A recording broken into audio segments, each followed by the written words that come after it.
So this is what we're trying to create is a tool for art and feminism organizers to use who are hosting virtual events. We're going to cover some of the things that we have learned while using Google Meet and some of the things that we think will be helpful for you all.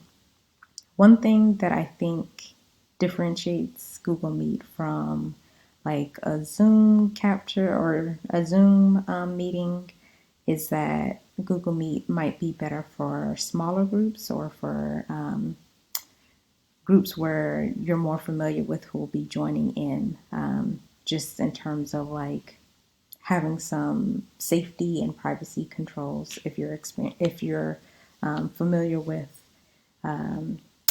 like concepts like Zoom bombing, I think Google Meet doesn't have as many options for you all to control those things. So just consider that when choosing Google Meet.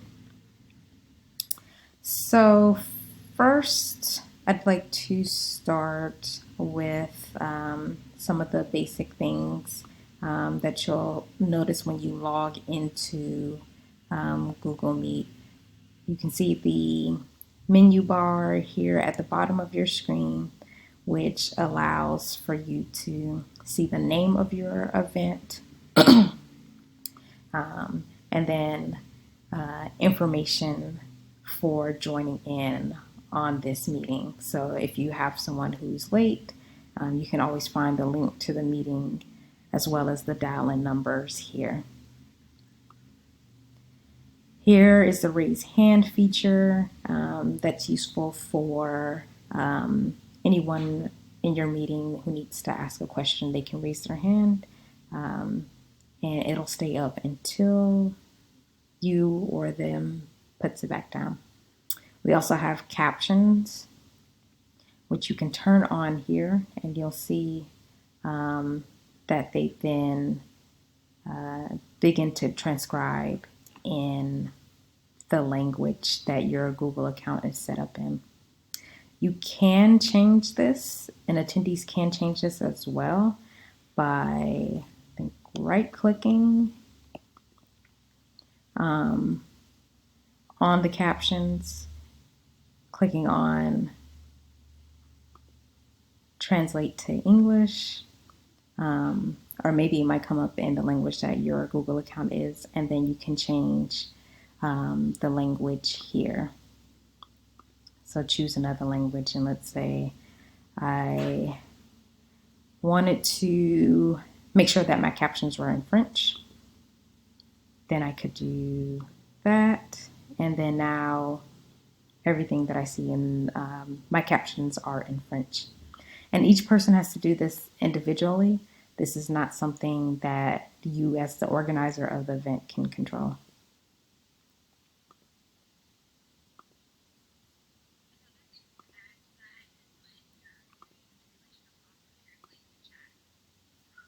Yes, it'll translate whatever is in your chats. Thank you, Kira.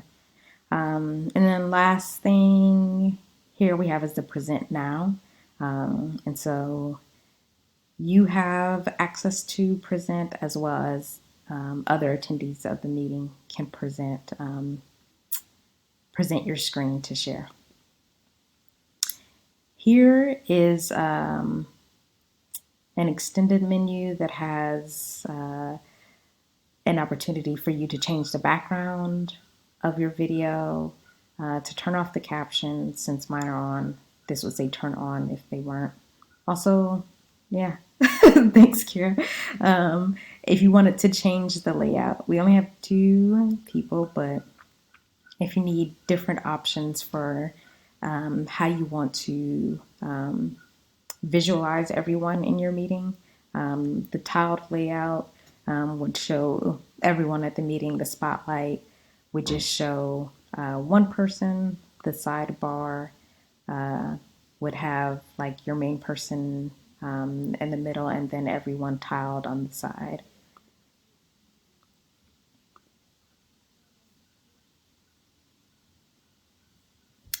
This menu at the top right shows who is all in your meeting. And this is where muting and pinning individuals can happen. This is the chat box. So if you needed to add some written information, you could do so in the chat box, as well as anyone asking questions or making comments. And then we have more options for breakout rooms, polls, and questions and answers. So if you wanted to just quickly poll everyone, you could create a poll here. And if you wanted to set up something separate from the chat where people could ask questions, you could set up a Q&A section.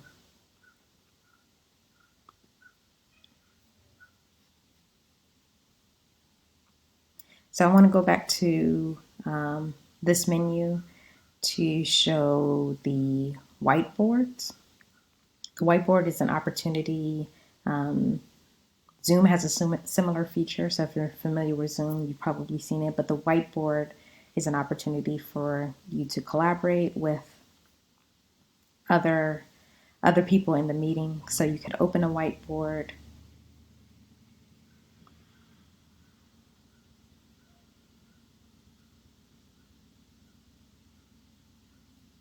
It'll ask you to share it with the other people who are present, and you can do that.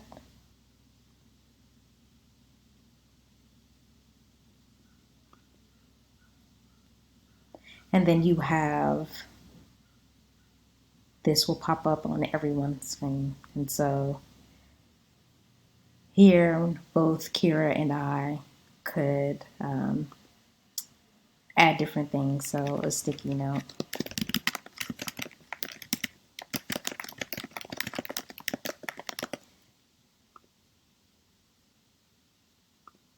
So now I have the sticky note that I can, oh, that's Kira's sticky note. I have the sticky note that I can move around and add. If people wanted to add images, to write, there are all these tools. This is like a great tool for just like brainstorming or sharing ideas in a space. And then if you wanted to then save this, you're able to download it as a PDF or save it as an image. And I'll just download it as a PDF. Okay, so that is how you use the whiteboard or a Jamboard. And I'm quickly going to go over some of these tools more specifically. So I'll show you how breakout groups work in Google Meet. So if I click over here on the right, you'll see the options for breakout rooms, polls, and Q&A. If I click on breakout rooms, you'll see this option on the right-hand side of your screen to set up the breakout rooms. And then you can decide who will stay in the main call, who will go to your breakout room 1, your breakout room 2, and however many breakout rooms you need. You can set a timer so that it kind of automatically closes once you reach a limit. And if you need to shuffle people around rather than make assignments, you can do that with the shuffle. And that's how breakout rooms can work. For polling, if you need to create a poll, you can just do so here. Click Start a Poll and type your question.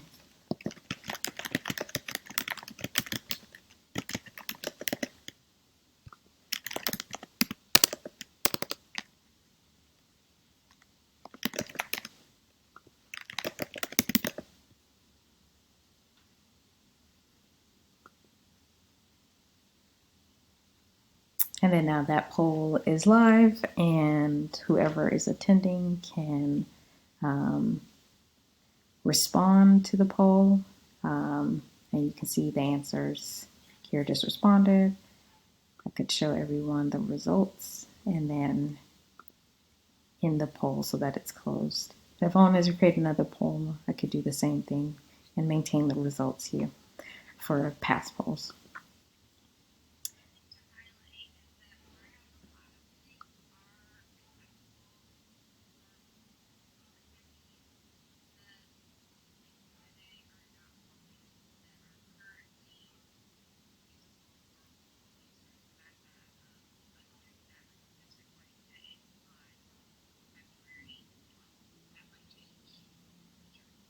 Yes, thank you, Kira. And then lastly, we'll go to the Q&A function.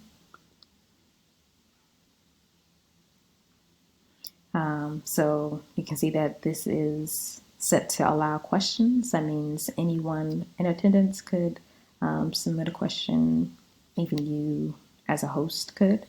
If Kira were to submit a question, then we would see it pop up here.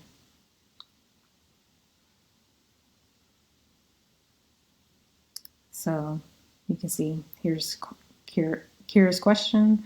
It can be upvoted by other attendees, so that can tell you, okay, a lot of people are asking the same question and want us to answer it. Also, you can just kind of reorder it based off of when the question was submitted, or again, based off of the upvotes.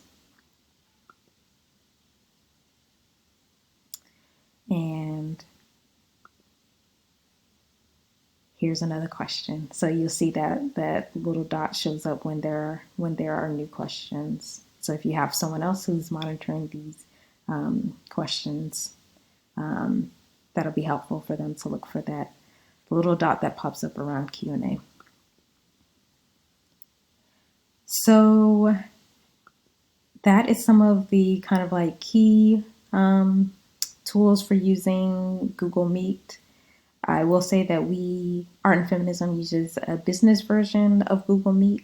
And so everything that is available here that we've shown you may or may not be available depending on what type of Google account you have. So just be mindful of that. And make sure you check before your events, kind of play around with any of your other organizers to figure that out.